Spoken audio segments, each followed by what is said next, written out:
Okay, we start with a graph. We plot joy over time.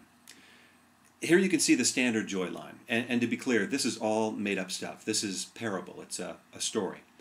I linked the standard joy line to 1961. We liked our president then.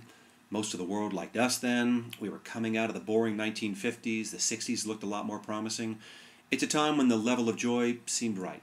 Not for all people, I know that. But again, this is a story. It's a parable. I think a lot of us live our lives below the standard joy line, and I'll go ahead and call this the drug and television-induced depression gap. So here we are, below the standard joy line. And then you hear about climate change, and you slip. You're now further below the standard joy line. Then you really read about climate change, or you see the movie, you know the one. And you really get down, and you stay down. It's hard to get out of this trough. But one day, it's a Saturday maybe, a Sunday, you do something. You take action. You go out and you buy an iPad. And man, is it fun. All your photos are right there. Your music is right there. The Times crossword puzzle is on it.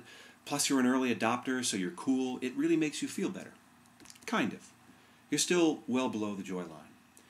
But then, on another day, you start to read about climate solutions. You hear about plans to help us deal with climate change. And you realize it's not really an engineering challenge, it's a political one. And you start to get some hope. And then you end up hosting a meeting with your neighbors at your house to see what you might do together. You might organize politically, or you might call up a solar company to see if 10 families can get a discount if they go together on solar panels. You get the high school students in the neighborhood to do some weatherizing. And what happens is, suddenly, you're part of a community. You're connected. You're engaged. You know your neighbors. You really know them. And that's fun. That's joy. So you see all sorts of horrible news about climate change, but you're now a climate activist. You have a reason to be here on this earth at this particular point in time. And that's where a lot of our joy comes from. You have a life with meaning.